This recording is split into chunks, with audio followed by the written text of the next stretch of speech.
Grown. Yung kuko mo puro ingrown na lang. Oo, gagi par. Kasi sa probinsya namin, madalas naglalakad ako sa labuyan or mga putik. Awa. Yan, doon sa mga basog and all. Alam mo ba basog? Ano yung basog? Basog is a group of mud where you could like walk. Parang nasa gitna siya ng bukid. Yun yung tulay, basog. Okay, ang tawag sa amin yan sa Pampanga, pilapil. Pilapil. Pilapil.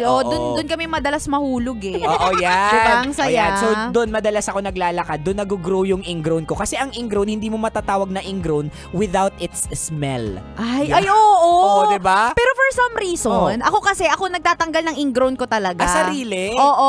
Wow. Recently na lang ako nagpatanggal sa iba kasi nakakahiya eh. Oo. Tsaka libre. Oo. So itong ingrown ko na to, for some reason, sarap na sarap akong amuyin. Ay, ewan ko, Robin siya. Ikaw ba? Kung kaya tayo naging magkaibigan, oo. May kakaibang halimuyak. Oo, hindi siya mabaho, hindi rin siya mabango. Oo, pero para sa iba, kadiri. Pero para sa amin, yummy. Yummy! Yung kahit ang sakit-sakit nung tinanggal siya, ang saya-saya mo kapag nakuha mo siya. Oo, tapos makukuha mo yung putik-putik, buo-buo. Ay, oo. Ay, naku, grabe, naaamoy ko siya hanggang ngayon.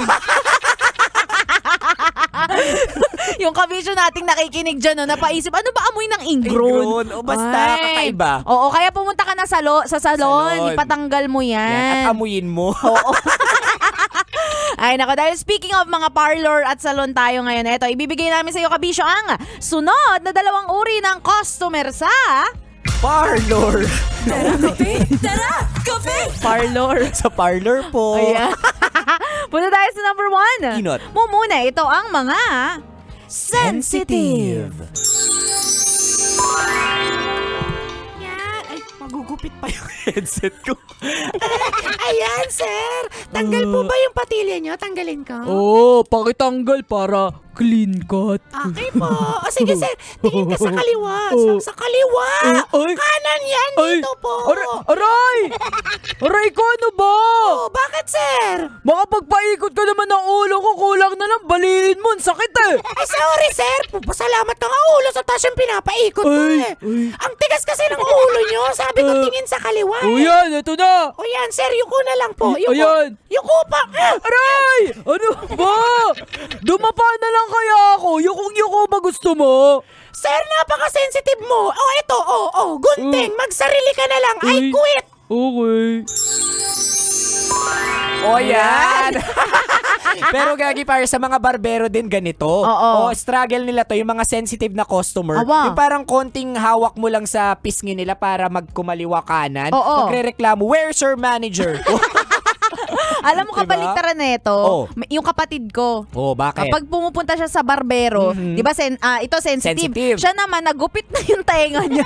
Hindi pa rin nagre-reklamo. Oo, kasi parang ayaw niyang gumawa ng scene. Natatakot siya, nahiya siya. May imagine mo, lumuluha-luha na siya. Are you okay? Yes, I'm okay. I can handle it.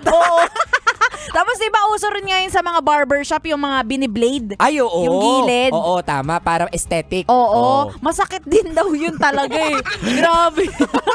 akala nyo tiis ganda lang sa babae. Oo, sa lalaki din. Oo, ano tawag sa inyo? Sa amin, tiis. Ay, anyway, that's number 1 pa lang. Punta pa tayo sa last but not the least, number 2. Pangadwa. Ito ang mga malilikot. Aray ko! Gulat ako. Aray, kuko! Ay, sorry ma'am. Sorry po, ma'am. Aray, ayusin mo naman kasi yung paglinis ng kuko ko, miss. Ang sakit ha. Ma'am, ang kapal kasi ma'am ng mukha mo. Ay, este ng ingrown mo eh. Ganon ba? O siya, ayusin mo. Go, linis ka lang. Go. Sige po, ma'am. Yan. Okay wait po. lang. Selfie lang ako. Ayan. Tayo ako. Ayan. Aray! Ano ba yan? Paduguin mo na lang kaya yung pa ako. Ang sakit. Ma'am naman kasi, pakarte mo. Paano kung hindi masasaktan? Kanina ka patayo ng tayo habang nililinis ko kuko mo. Selfie ka ng selfie. Yung totoo, ma'am. Mag-selfie ka na lang kaya. Ay, ate, okay ka lang? Sorry nakakahiya naman sa'yo. Feel good lang tayo. O tara dito, mag-selfie tayo. Okay, sige. Sa kuko ko. Baho, ma'am. Ay. Uy, pero malilikot. Uy, gagi pare, ako to. Hindi ko alam kung ano, kasi 'di ba may ganun akong personality talaga na hindi ako mapakali. Oo. Kapag stationary talaga ako, feeling ko katapusan ko na, so dapat gumagalaw ako. Kaya nga may sakit ka. Hindi, gusto ko ginagalaw ko talaga ang sarili ko. Oy! Kakatakot yan, Pero kaysa naman galawin ng iba, diba? Ay, nako, ewan ko sa'yo. Kaya nagre-reklamo yung mga nanggugupit sa akin. Yung gumugupit na, ayusin mo sir, stationary ka lang dapat. Ay, kaya alam mo, ikaw hindi ka pwede magpa-riban. Bakit? Oo, kasi diba ang riban tumatagal daw. Oo. Feeling ko yung riban sa'yo dahil sa kulot mo yan, 24 hours. So 24 hours, hindi ka tatayo dun sa upuan ng parlor. Hindi mo kaya. Tiisin mo yung kulot mo.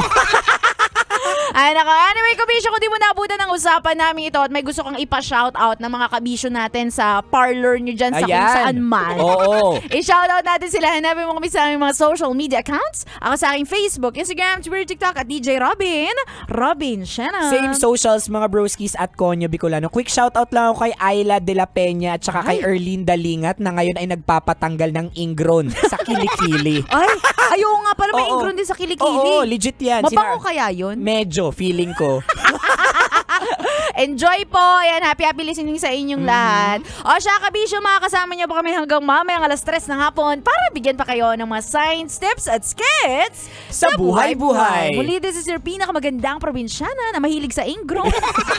Robin Shannon. Your Uragong Broski, like super legit and all Konyo Bicolano. Dito lang yan sa Tara Kape. Tara Kape sa 90.7 Love Radio. Feel good, ay gagi para ingron. Wow. Tara Kape! Tara Kape! Konyo Bicolano at Robin Shannon.